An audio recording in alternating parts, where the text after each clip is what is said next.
Hello mga parts, mga ka-viewers, welcome back to my YouTube channel. Ito pala si Spare Parts TV, no? So, mayroon akong i-share sa inyo guys. Medyo matagal tayong hindi nakapag-upload ng ating video.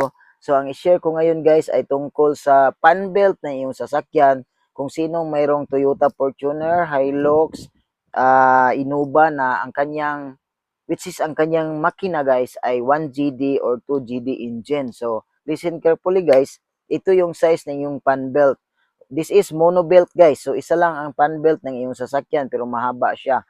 Ang kanyang size guys is 7PK 2050.